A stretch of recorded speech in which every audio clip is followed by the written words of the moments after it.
What if your API takes 1 second and we reduce it to 10 milliseconds? Same data, same code, just one change. So let's see how we can do this. Up until now, in this series, we have built our Laravel application using Docker with MySQL and Nginx. Everything works perfectly fine.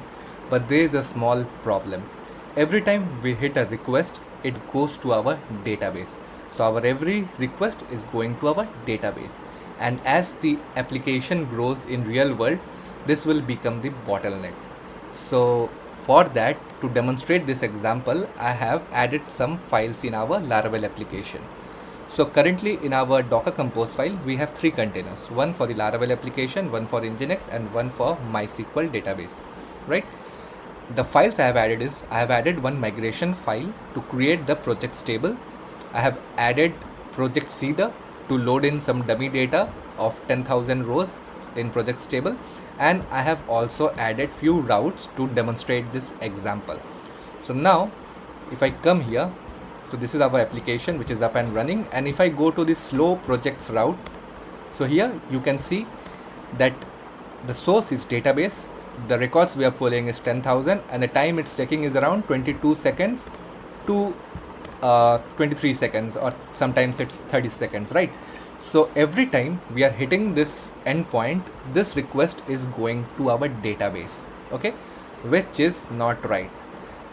As the user grows, this will become our bottleneck. So we need to find a solution where we can put this data in a place which is much faster than our traditional database, and that's where Redis comes in.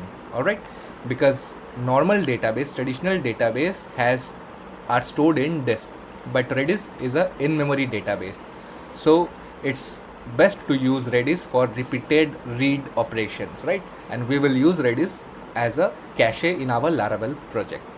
Okay, so this is our route, and it's always returning it from the source as database, so it's currently hitting database every time. Okay, so if you go to like the DB container, also in the execution tab, if I do select count star from projects, I can see 10,000 records are there. All right, now let's see how we can add Redis to our Laravel project. Okay, so for that, let's come here to our Docker Compose file, and here let's add Redis. All right, let me increase the font a bit for you. Okay, all right, so the image is official Redis image, container name is Redis container, restart unless stopped, and the port is this. All right, so with this, if I do Docker Compose upd build Redis container, so currently it's pulling the official Redis image, and once it's done, it will spin the container for us. So here we can see Redis container started. So if I come here to containers, I can see my Redis container is up and running, and we also have the official Redis image in here, right? So if I go to my web.php where I've created the routes, so I will explain you this what I'm doing here. So at the very start, I'm taking in the start time to calculate the response time for this particular request. Then I'm fetching 10,000 records from the database, and I'm returning a JSON response. All right, I'm calculating the time here. As you can see, micro time true minus start into 10,000, so that we can convert it into milliseconds.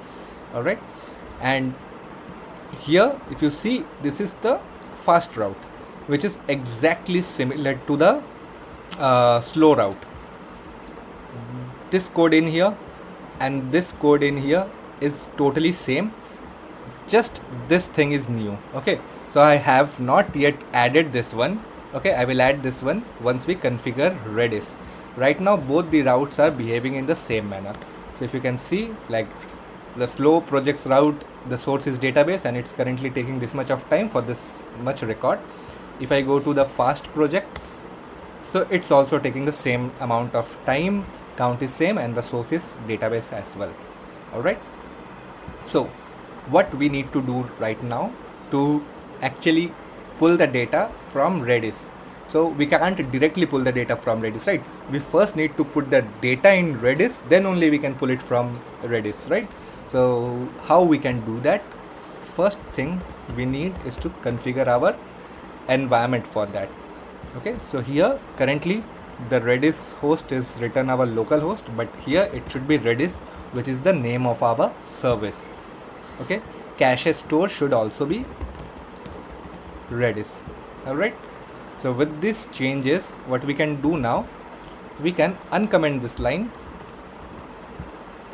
Okay, and we will remove this one from here. Okay, so what I am doing here, I am doing cache remember. So what it does, it checks, like the first hit will go to the database if this cache key is not present. Okay, for the first time definitely it will not be present, so the record will be pulled in from the database. But the next time we hit this route, it will see projects.cache key exists, then it will pull the data from Redis cache. This is 60 seconds time to live, like after how much time the cache key will expire.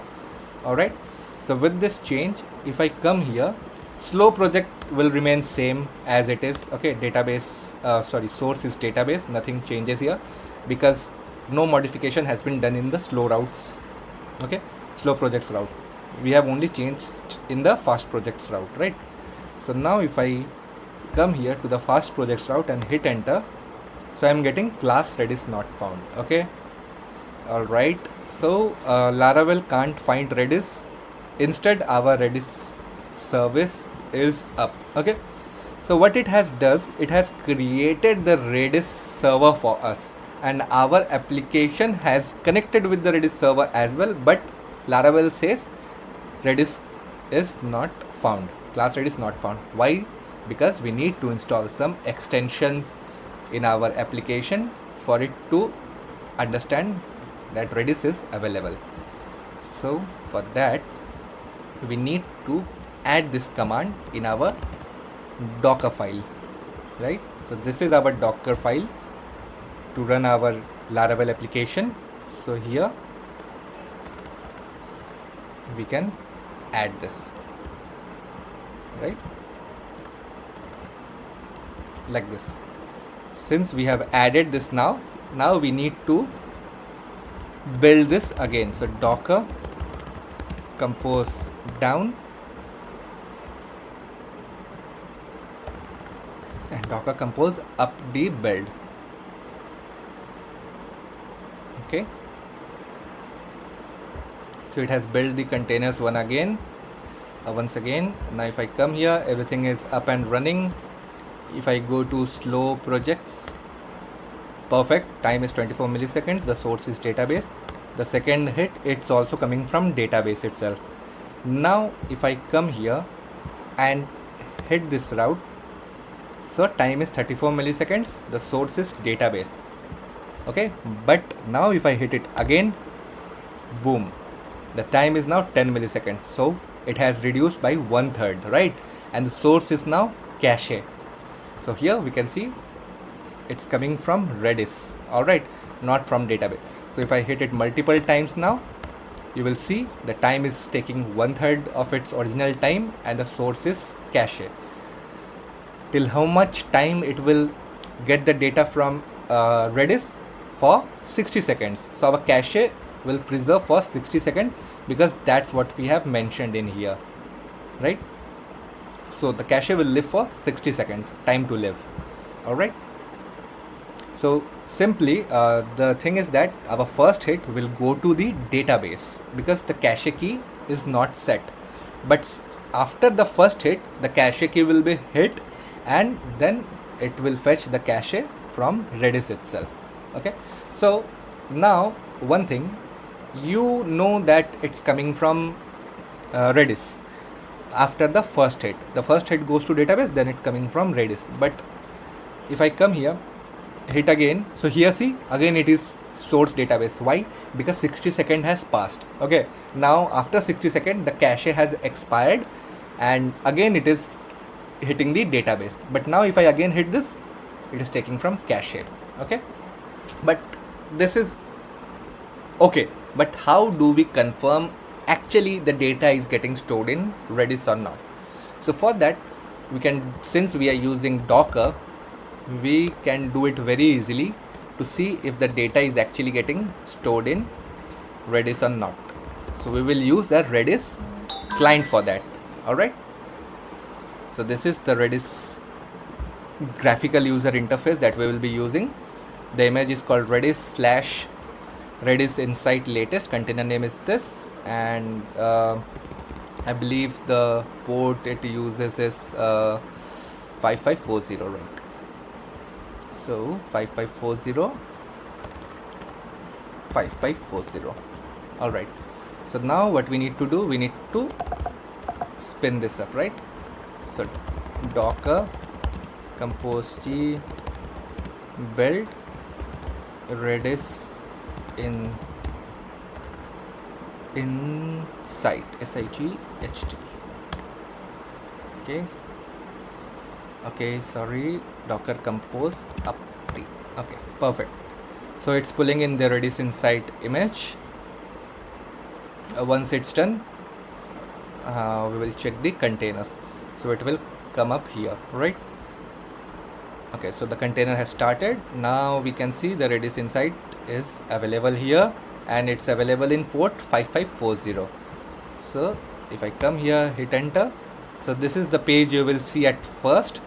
You need to accept the terms and condition, hit submit. So this is your Redis graphical user interface. So if I come here, click on connect existing database, so this is the connection URL. Okay, so if you come here and look at your Redis service, so the port 6379, which is similar to this, but instead of this local host, we will use Redis, which is the name of our server. Okay, if you try it with this only test connection, it will throw out an error. But if we try it with our service name, Redis test connection is successful, and then click on add database. Now click on this. So this is the panel we are getting. By default it uses DB0. We will change it to 1, hit enter, refresh. So we don't have any keys right now. Alright, but if I come here, hit this, so the first hit went to database, but it has already set the cache key in Redis. So now if I come here, hit this refresh button, you can see our cache key is present here. Laravel database, Laravel cache, projects.cache. This is our cache key. Now if I click on this, you can see the entire data is being loaded into Redis. So guys, I hope you enjoyed this lecture. This is how we build real world application, and we use Redis to cache our data for repeated reads. In the next video, we will add background processing using queues. If you are new to this channel, make sure to subscribe, like and share. Until then, have a great day.